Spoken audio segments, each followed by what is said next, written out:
जय श्री कृष्णा। एक बात मैं फिर से बता रही हूँ कि मैंने यूट्यूब पे इन एपिसोड्स की एक प्लेलिस्ट बनाई है। अगर आप उसको खोलो ना तो उसमें सारे एपिसोड्स आ जाते हैं और आप कोई भी एपिसोड जो आपका मिस हो गया है या आप देखना चाहते हो या दोबारा देखना चाहते हो तो आप लोग वहां जाके देख सकते हो। यूट्यूब पे आप रिचा सेठ क्लिक करोगे तो आप मेरा चैनल वैसे भी ओपन हो जाता है। और फेसबुक में भी मैं मोस्टली लिंक डालती रहती हूँ, व्हाट्सएप के स्टेटस पे भी लिंक लगा देती हूँ।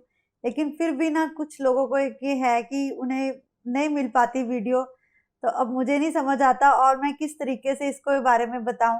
लेकिन एक चीज मैं जरूर कहूंगी कि उन सबकी ब्लेसिंग्स हैं जो बस यहाँ तक लेके आ गई हैं, जो सुनते हैं, जो जिन्होंने कुछ चंद एपिसोड्स भी सुने हैं ना और उन्हें अच्छा लगता है और वो इसकी बात करते हैं मेरे साथ। बस ये कृष्णा की कृपा है। जय श्री कृष्णा। तो बस अब आज हम आगे चलते हैं। तो ये हमारा चतुर्थ स्कंध चल रहा है और इसमें हमने अभी तक जो भी पढ़ा है दक्ष प्रजापति के बारे में पढ़ा है, इसमें हमने शिव जी के बारे में बहुत पढ़ा है। फिर हमने पढ़ा है कि बुद्धि जो है हमारी वो कैसे शुद्ध हो सकती है और हमें क्या करना चाहिए, कैसे हमें निंदा से दूर रहना चाहिए। और एक हमने जो ये इसमें बार बार एक दो चीजें पढ़ी है ना, वो है कुछ चक्रों के बारे में और फिर हमारे शरीर जो 5 तत्व में बना है और कैसे हमारा शरीर 5 तत्वों में ही लीन हो जाता है। बस यही सब हमने पढ़ा है। तो बस आइए आज आगे पढ़ते हैं। ये एक कथा है। दो मित्र यात्रा करने चले। एक की आदत थी ऐसी कि पलंग तकिए के बिना उसे नींद ही नहीं आती थी। उसने बोरियां बिस्तर तो बांध लिया किंतु उसे ढोने के लिए मजदूर नहीं मिला, अतः वह सारा सामान उसने खुद ही रास्ते में उठाना पड़ा। रास्ते में एक सज्जन मिले। उसने महाशय की दशा देखकर कहा कि इतना बोझ कष्टदायी है, तुमने इतना बोझ क्यों उठाया? इसके बिना यात्रा करते तो अति उत्तम होता। उसने कहा, चाहे ये बोझ हो पर मुझे उठाना ही पड़ेगा, क्योंकि इसके बिना मुझे रात्रि को नींद नहीं आती और नींद ना आने पर आनंद नहीं आता। फिर रात को आनंद कैसे लूंगा? ये कथा किसी और की नहीं, अपनी ही है। जीव आत्मा यात्रा करने के लिए निकला है। क्षणिक सुख के लिए मनुष्य सारा दिन गधे की भांति मेहनत करता है, सारा दिन दुख का पर्वत सिर पर लेकर चलता रहता है। क्षणिक सुख के लिए कितनी चिंता और कितना कष्ट उठाता है, अपने जीवन काल में कितना सामान एकत्रित करता जाता है, परंतु मनुष्य ये भूल गया है कि इसमें से कुछ भी उसके साथ ना जाएगा। वह कितने झूठ बोलता है, कितने पाप की कमाई करता है, कितने ऐसे कार्य करता है कि अपने परिवार को सुख का हर साधन दे सके, परंतु आज का मनुष्य ये बिल्कुल भूल गया है कि ऐसा कुछ भी साथ नहीं जाएगा। उसके पाप की कमाई तो उसके कर्म भी बिगाड़ देगी। ध्रुव अविनाशी ब्रह्मानंद का बजानंद स्वरूप है। जीव जब ब्रह्मानंद की ओर जाता है तो सुरुचि विघ्न उपस्थित करती रहती है। जीव और ब्रह्म को मिलन सुरुचि नहीं होने देती। जो मनुष्य सुरुचि के अधीन है, जो मनुष्य अपनी इच्छाओं के अधीन है, जो अपनी इच्छाओं पर काबू नहीं पा सकता, वह कभी भी ईश्वर को नहीं पा सकता। कहते हैं ईश्वर को सदा ही सुनीति प्यारी है। ईश्वर तो खुद ऐसे थे जो जगह जगह जाते थे।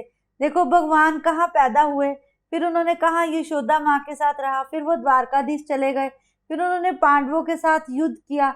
वो तो कहते हैं कि भगवान तो खुद जगह जगह भटकते रहते हैं। ऐसे ही जब राम जी के रूप में विष्णु जी ने अवतार लिया था तब भी उन्होंने बताया है कि अगर परमात्मा का मनुष्य ये समझ ही ना सके, परमात्मा के जीवन काल को देखते हुए भी मनुष्य ना समझ सके, तो फिर ऐसे मनुष्य के लिए प्रभु कहते हैं कि ज्ञान भी संपूर्ण नहीं है। सुरुचि ऐसी है जो मनुष्य की सारी इच्छाओं को काबू में नहीं रहने देती। ध्रुव ने यह देखा तो उसने सोचा कि मैं भी ना क्यों पिताजी के पास जाऊं, पिताजी मुझे भी गोद में उठा लेंगे, क्योंकि सुरुचि उन्हें गोद में नहीं उठाने देती थी। वह सदैव अपने पुत्र को ही उनकी गोद में बिठाना चाहती थी। बालक बाल कृष्ण का ही स्वरूप है, उसका कभी अपमान ना करो। कहते हैं कभी भी किसी भी बालक को दिल नहीं दुखाना चाहिए। ना ही रामदास जी स्वामी जब बच्चे खेल रहे हैं तो शिष्यों ने पूछा कि ये क्या कर रहे हैं, तब स्वामी ने कहा, इन बालकों के साथ खेलने में मुझे आनंद आता है, इनमें मुझे बाल कृष्ण के दर्शन होते हैं। बच्चे अपने मन में जो होता है वैसा ही बोलते हैं। तभी कहते हैं बच्चों को कभी भी अपनी भाषा नहीं देनी चाहिए। बच्चे जो चाहें अपनी नजर से देखने देना चाहिए। बच्चों को अपनी बोली स्वयं बनाने देनी चाहिए। अगर हम बच्चों को अपनी वैर द्वेष की भावना सिखा दे देंगे तो कल को हमारे बच्चे कुंठित हो उठेंगे। बालक निर्दोष होता है, उसे कपट कभी भी नहीं सिखाना चाहिए। उन पर बचपन में सदैव अच्छे संस्कार ही बनने चाहिए। लाड प्यार से बच्चों को कभी भी बिगाड़ना नहीं चाहिए। हमें अपने बच्चों को बताना चाहिए क्या सही है क्या गलत। उत्तानपाद ने आनंद से ध्रुव को अपनी गोद में लेना चाहा, किंतु सुरुचि ने ऐसा नहीं होने दिया। जीव के पास जब भी भजनानंद आता है तो सुरुचि चाहती है कि वह भजनानंद छोड़ दे और ऐश्वर्य प्रति जिंदगी जिए। मनुष्य को यह समझ लेना चाहिए, जब उसकी जिंदगी में बहुत सुख आ जाए तो कहीं ना कहीं दुख भी उसका दरवाजा खटखटाने आ ही जाता है। ध्रुव का राजा गोद में बिठाए ये सुरुचि को पसंद नहीं है। उसने सोचा कि ध्रुव को मिलेगा तो वह मेरे नहीं होंगे, वह सदैव ध्रुव से प्यार करेंगे। सुरुचि ने राजा को ध्रुव को गोद लेने से रोक दिया। राजा कई बार तो नाराज होते, परंतु रानी के आगे उनकी एक न चलती। जरूरत से ज्यादा स्त्री के अधीन रहना महापाप है। कहते हैं जो स्त्री या जो पुरुष अपने दिमाग का उपयोग नहीं करता, अपने मस्तिष्क की बात नहीं सुनता, अपने हृदय की बात नहीं सुनता, अपितु एक दूसरे के पीछे लग के वही कार्य करता है जैसा कि वो उसका साथी चाहता है, तो ऐसा मनुष्य अपने विनाश का रास्ता खुद ही खोज लेता है। मनुष्य को चाहिए, चाहे वह पति हो चाहे वह पत्नी हो, अपने मन की इच्छा के साथ साथ अपने मस्तिष्क अपने हृदय की बात भी सुने। जो मनुष्य ऐसा नहीं करते फिर वह ईश्वर के भक्त नहीं कहलाते, अपितु वह तो अपने पति या पत्नी के दास बन बैठते हैं। राजा ने ध्रुव की अवहेलना की और उससे मुख मोड़ लिया। ध्रुव जी की बड़ी आशा थी कि उनके पिता उन्हें गोद में बिठाए, परंतु ऐसा ना हो सका। ध्रुव ने पूछा, माता मैं क्यों अपने पिता की गोद में नहीं बैठ सकता? सुरुचि ने उस समय उसे ताना दिया, क्योंकि तेरी माता सुरुचि नहीं है, तेरी माता रानी नहीं है, रानी तो मैं हूँ, तेरी माता तो मेरी दासी है। राजा की गोद में बैठने की इच्छा तो तब करना जब तू मेरी कोख से जन्म लेगा। जा तू वन जा और ईश्वर से ये प्रार्थना कर कि अगले जन्म में तू मेरी कोख से तपस्या ले, मेरी कोख से जन्म ले। भगवान जब प्रसन्न होते हैं तो फिर वे जन्म मरण के चक्र से ही मनुष्य को ऊपर उठा लेते हैं और मनुष्य की भाषा ऐसी कर्कश भरी कर देते हैं। किंतु सुरुचि मूर्ख थी जो ऐसा बोल रही थी। ध्रुव को आशा थी कि पिताजी कुछ पल के लिए तो उसे गोद में लेंगे, परंतु ऐसा नहीं हुआ। बालक संस्कारी था, इसलिए वह कुछ नहीं बोला, बार बार रो पड़ा।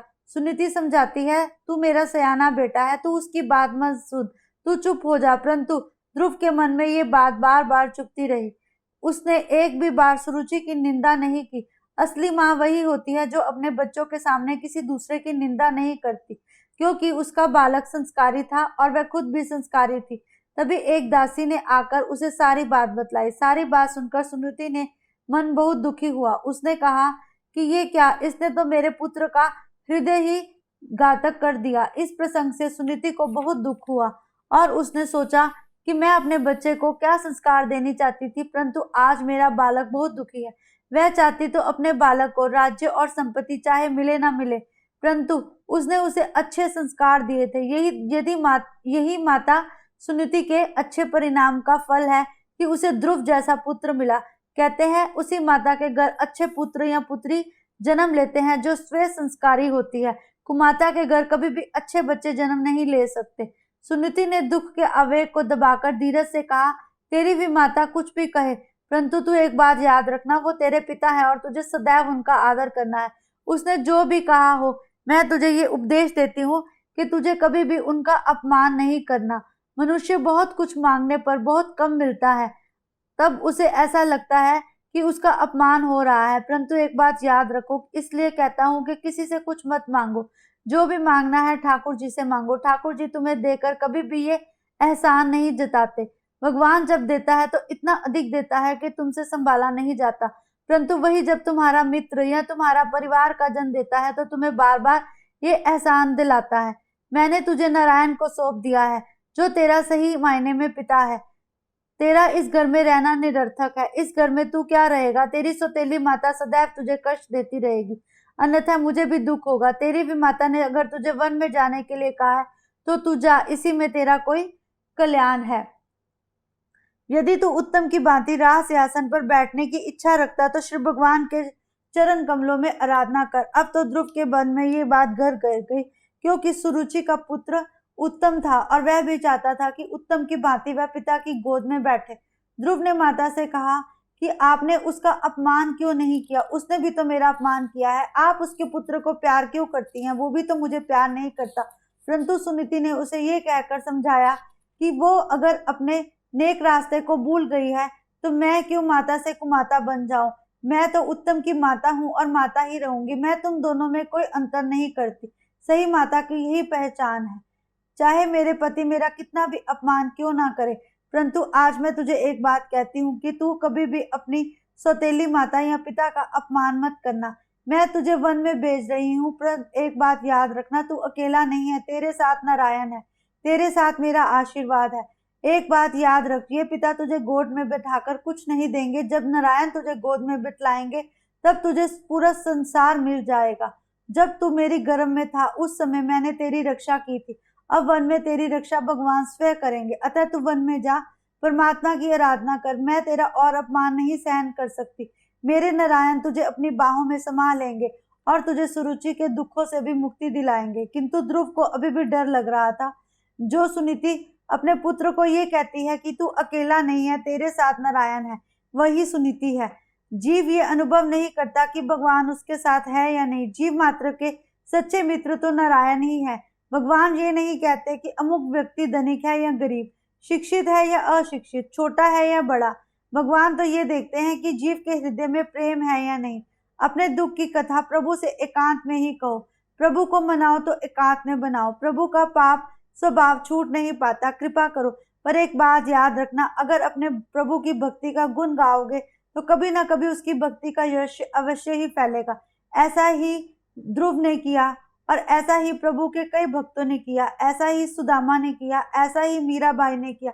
हर एक ने प्रभु का यश गाया, इसलिए हमें अपने प्रभु का यश गाने में कभी भी शर्म अनुभव नहीं करनी चाहिए। अगर तुम्हें लगता है कि प्रभु का यश गाना ही तुम्हारे लिए बलि बांधती है तो जरूर गाना चाहिए, पर एक बात याद रखना, किसी को भी अपने साथ इस रास्ते पर चलने के लिए नहीं कहना चाहिए।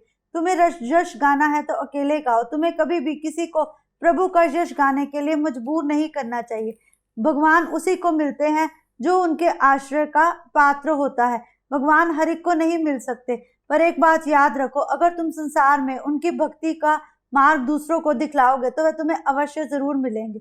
इसलिए तुम्हें ऐसा कोई ना कोई कार्य जरूर करना चाहिए। अगर मनुष्य धर्म मिला है तो तुम्हें ये कोशिश करनी चाहिए कि नर में नारायण का वास है, ये तुम दुनिया को बतला सको। उपनिषदों ने ये कहा है, जीव मेरा पुत्र है। प्रभु कहते हैं, हर मनुष्य मेरा पुत्र है। जो सच्चे मन से मेरी भक्ति करता है तो उसे मैं जरूर प्रसन्न होता हूँ, उसे अपनी गोद में बिठाने के लिए तैयार हूँ, उसे ध्रुव की तरह अपनी बाहों में उठाता हूँ, उसे प्रहलाद की तरह अपनी गोद में खिलाता हूँ, उसे मीरा की तरह खुद में समाता हूँ, उसे अर्जुन की तरह ज्ञान देता हूँ। इसलिए हे मनुष्य, अगर तू सच्चे मन से मेरे पास आता है तो मैं तुझे जरूर अपनाता हूँ। पर एक बात याद रख, तेरी भक्ति में कभी भी अहंकार नहीं होना चाहिए, तेरी भक्ति में कभी भी क्रोध नहीं होना चाहिए, तेरी भक्ति ऐसी बिल्कुल भी नहीं होनी चाहिए जो किसी दूसरे को मेरी वंदना करने के लिए आतुर करे।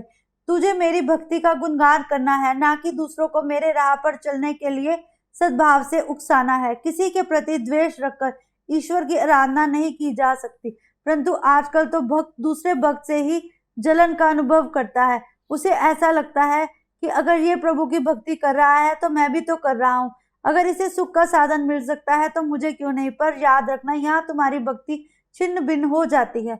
सुरुचि के प्रति मन में यदि वह अरुचि कुभाव रख कर जाएगा तो नारायण का ध्यान तो कभी भी नहीं होगा, बार बार सुरुचि की बातें सोचता रहेगा। सुनीति ने ध्रुव को समझाया कि तू मेरा सयाना पुत्र है, अपने पूर्व जन्म के फल के कारण तुझे इतना अपमान सहना पड़ा है। अब तुझे अपनी माता द्वारा कहे हुए बातों को भूलना होगा। कहते हैं, अगर हम बदले के भाव से भक्ति करते हैं तो हमारी वह भक्ति भी नहीं फलती। इसलिए भक्ति करने से पहले अपना मन पूर्ण रूप से खाली कर देना चाहिए। हमें बार बार किसी को ये एहसास नहीं कराना चाहिए कि उसने कोई गलती की है। लाभ हानि, सुख दुख, मान अपमान, यश, ये हमारे पूर्व जन्मों के फल है। जो मनुष्य ये नहीं मानता वह भक्ति ही नहीं कर सकता। ज्ञानी हंसते हुए, अज्ञानी रोते हुए, जैसा बीज बोया है वैसा फल तो मनुष्य को काटना ही पड़ता है। इसलिए बार बार मनुष्य को यही समझाता हूँ कि प्रभु ही सर्वज्ञ है, प्रभु ही सब कुछ है। इसमें बार बार हरि का ज्ञान दिया गया है। हरि की गोद में बैठना हो तो हरि की सच्ची भक्ति करनी चाहिए। तुम्हें ध्रुव की भांति सच्चा भक्त बनना चाहिए, तभी भगवान तुम्हारे पर प्रसन्न होंगे। जिस सुरुचि ने बालक का अपमान किया, जिस सुरुचि ने वंदना करके अपने पुत्र अपने पुत्र को अपने पति की गोद में बिठाया और दूसरे के पुत्र को गोद से उठा दिया। धन्य है वह सुनीति जिसने ऐसी भी माता पर भी उसे स्नेह लुटाने के लिए कहा। उसे कहा, ऐसी माता का भी तुझे अपमान नहीं करना चाहिए। 5 वर्ष का बालक भी माता सुरुचि की वंदना करके उसके चरणों की रज लेकर वन के लिए प्रस्थान कर गया। ध्रुव जी ने उस अष्टांग प्रणाम किया। सुरुचि ने पूछा, तुम मुझे वंदन क्यों कर रहे हो? तब ध्रुव ने कहा, मेरी माता ने कहा है कि वन जाने से पहले मुझे सभी बड़ों का आशीर्वाद लेना चाहिए। ये कथा अब कल आगे बढ़ते हैं क्योंकि ऐसे बहुत लंबी हो जाएगी। जय श्री कृष्णा।